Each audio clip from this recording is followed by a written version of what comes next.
अस्सलाम वालेकुम स्टूडेंट, मेरा नाम सर MB खान है और मैं आपको ब्रांचेस ऑफ फिज़िक्स के बारे में पढ़ा रहा हूँ। अपने लास्ट लेक्चर में मैंने आपको classical physics, modern physics, mechanics, kinematics, dynamics, electricity और इलेक्ट्रोमैग्नेटिज़म के बारे में पढ़ाया था। आज हम फिज़िक्स की कुछ मज़ीद ब्रांचेस के बारे में डिस्कस करेंगे। इसमें सबसे पहली जो ब्रांच है स्टूडेंट, वो है सॉलिड स्टेट फिजिक्स। अब सॉलिड स्टेट फिजिक्स में हम स्ट्रक्चर और प्रॉपर्टीज ऑफ सॉलिड मटेरियल के बारे में पढ़ते हैं। अब सॉलिड मटेरियल दरअसल वो ऑब्जेक्ट्स होते हैं जो क्रिस्टलाइन होते हैं। अब ये क्रिस्टलाइन क्या होते हैं स्टूडेंट? क्रिस्टलाइन ऑब्जेक्ट से मुराद 3 डायमेंशनल ऑब्जेक्ट्स होते हैं। तो हम सॉलिड स्टेट फिजिक्स में उन ऑब्जेक्ट्स का मुताला करते हैं जो क्रिस्टलाइन होते हैं। नेक्स्ट ब्रांच स्टूडेंट आपकी है एटॉमिक फिजिक्स, जो कि आप बचपन से पढ़ते आ रहे हैं। एटम्स के बारे में जाहिर सी बात है हम इसमें पढ़ेंगे, तो प्रॉपर वे में हम कह सकते हैं कि structure and properties of an atom, इसमें हम मुताला करते हैं structure and properties of an atom. इसके बाद स्टूडेंट जो ब्रांच है वो इंतहाई अहम है, जिसे हम कहते हैं न्यूक्लियर फिजिक्स। अब बेसिकली इसकी तारीफ तो बहुत आसान है कि इसके अंदर हम structure, properties and reaction of the nuclei of an atom का मुताला करते हैं। लेकिन इसके अंदर जो डेवलपमेंट है 20th सेंचुरी की, वो बहुत ज़्यादा है। तो कोशिश करेंगे उसमें से कुछ आपको जो है वो हम बताएं।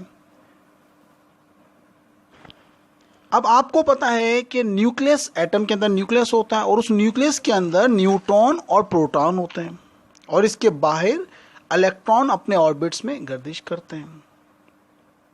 लेकिन आज मैं आपको एक नई बात बताऊंगा कि जो न्यूक्लियस होता है उसके अंदर इलेक्ट्रॉन के अलावा भी 2 चीजें होती हैं, नंबर 1 कॉर्क्स एंड नंबर 2 लेप्टॉन्स। अब ये कॉर्क और लेप्टॉन्स क्या होते हैं? ये स्मॉलेस्ट पार्टिकल ऑफ एटम्स होते हैं, जिनसे मिलकर प्रोटॉन और न्यूट्रॉन और इलेक्ट्रॉन बनते हैं। अब इन दोनों में एक मामूली सा फर्क होता है। जो कॉर्क होता है स्टूडेंट, वो स्ट्रॉन्ग न्यूक्लियर फोर्स पैदा करता है, जबकि लेप्टॉन ऐसा नहीं करता। तो ये सारी बातें आप जो न्यूक्लियर फिजिक्स है उसके अंदर पढ़ेंगे और ये आज के दौर के अंदर सबसे अहम फिजिक्स की ब्रांच है, जिसकी साइंस के अंदर और इन्वेंशंस के अंदर बहुत ज़्यादा अहमियत है। तो बहरहाल हम इसके बाद नेक्स्ट ब्रांच के ऊपर अपनी आ जाते हैं और हमारी नेक्स्ट ब्रांच है प्लाज्मा फिजिक्स। आजकल आपको पता है प्लाज्मा का वैसे ही जो है ना बड़ा जोर जोरा है, प्लाज्मा जो है वो डोनेट कर रहे हैं, लेकिन बहरहाल ये वो वाला प्लाज्मा नहीं है। हम बहरहाल ये प्लाज्मा फिजिक्स के बारे में बात करते हैं। प्लाज्मा फिजिक्स के अंदर हम properties of highly ionise atoms forming a mixture of bar क्या करते हैं, किस चीज का मुताला करते हैं? Properties of highly ionise atom forming a mixture of bar. अब इस तारीफ को समझने के लिए स्टूडेंट आपको 2 बातें समझ में आ जानी चाहिए भाई कि एक प्लाज्मा जो है वो क्या होता है और ये हाईली आयोनाइज एटम क्या है।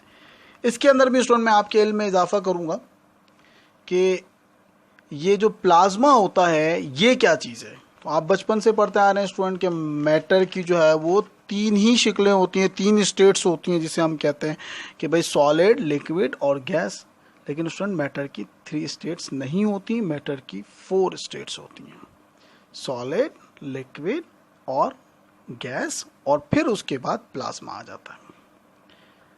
आसान अल्फाज में स्टूडेंट, सॉलिड को जब गर्म करते हैं तो लिक्विड हासिल होगा, लिक्विड को गर्म करेंगे तो वो गैस बन जाएगी, और जब गैस को गर्म करेंगे तो वो क्या बन जाता है? प्लाज्मा बन जाता है।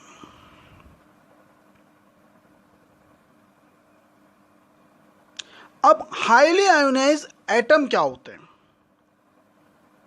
हाईली आयोनाइज एटम जब हम गैस को इतनी हीट प्रोवाइड करते हैं कि वो अपने तमाम इलेक्ट्रॉन को, अब वो गैस चाहे किसी भी मॉलिक्यूल्स के एटम्स की मॉलिक्यूल्स पर मुब्तनी हो, उसमें कोई से भी एटम्स हो, तो हम उस गैस के जो एटम्स हैं उनको इतनी हीट प्रोवाइड करें कि वो अपने तमाम इलेक्ट्रॉन को खो दे, तो वो क्या बन जाती है? गैस हाईली आयोनाइज हो जाती है और प्लाज्मा की शक्ल में आ जाती है। तो स्टूडेंट इसीलिए हम प्लाज्मा फिजिक्स के अंदर क्या करते हैं? हम properties of highly ionise atom का मुताला करते हैं। और ऑफ कोर्स नॉट, जब एटम की बात है तो मिक्सचर ऑफ बार न्यूक्लियाई का अंदर ये जो मौजूद होती है। अब एक और आप इसको इसमें काम की बात में बताऊं कि ये जो स्पेस पार्टिकल होते हैं स्टूडेंट, ये सारे के सारे जो फॉर्म ऑफ प्लाज्मा ही होते हैं। जो स्पेस के अंदर, जो खला के अंदर जो आपके पार्टिकल्स होते हैं, वो सारे के सारे क्या होते हैं? फॉर्म ऑफ प्लाज्मा होते हैं। बहरहाल बात लंबी हो गई। इसके बाद हम बायोफिजिक्स की बात करते हैं, जो कि बहुत ही आसान है। इसमें हम बायोलॉजी में जो फिजिकल मेथड्स की जो एप्लीकेशन है उसका मुताला करते हैं। मैंने कि फिजिक्स की वो ब्रांच है जिसमें जो बायोलॉजी में जो फिजिकल मेथड्स की एप्लीकेशन है उनका मुताला करते हैं। जैसे कि मिसाल के तौर पर आपका डीएनए, अब स्ट्रक्चर, डीएनए बेसिकली क्या है? स्ट्रक्चर ऑफ मॉलिक्यूल्स है, जो कि रिलेट करता है फिजिक्स से। इसके अलावा आपके जो जॉइंट्स हैं, जैसे कि आपकी नी हो गई, आपकी जो एल्बो हो गई, घुटना हो गया, ये सब लीवर के तौर पे काम कर रहे हैं, जो कि ऑफ कोर्स नॉट फिजिक्स से रिलेट करता है। तो बायोफिजिक्स क्या हो गई स्टूडेंट्स? बायोफिजिक्स के अंदर हम जो फिजिकल एप्लीकेशन है बायोलॉजी के अंदर उसका मुताला करते हैं। आखिरी ब्रांच के तौर पे मैं आपको एस्ट्रोफिजिक्स के बारे में बताऊंगा कि एस्ट्रोफिजिक्स क्या होती है। बहुत ही आसान। एस्ट्रो माने आपको पता है खला, तो जो खलाई चीज़ों का जिस ब्रांच में हम मुताला करते हैं वो एस्ट्रोफिजिक्स करते हैं, यानी कि एस्ट्रोनॉमिकल बॉडीज़ का हम मुताला करते हैं, जैसे कि ब्लैक होल है, आपके स्टार्स हैं, प्लानिट वगैरह हैं, इसका हम मुताला करते हैं एस्ट्रोफिजिक्स में। तो स्टूडेंट्स इसके अलावा भी फिजिक्स की बहुत सारी ब्रांचेस हैं जो कि बहुत ज़्यादा अहम है, लेकिन वो आप फर्स्ट ईयर में इंशाल्लाह तबारक ताला पढ़ेंगे। ग्रेड 10 के लिए इतनी ब्रांचेस काफ़ी हैं। तो आपका होम असाइनमेंट स्टूडेंट ये है कि इन तमाम ब्रांचेस को कॉपी पर लिखें और इसको याद कर लें, अच्छी तरह से याद कर लें। जल्दी आपका इसका टेस्ट होगा। और मेरा आज का लेक्चर यहीं पर ख़त्म होता है। उम्मीद है कि आपकी समझ में आया होगा। अपना बहुत ख्याल रखिएगा। अल्लाह हाफिज़।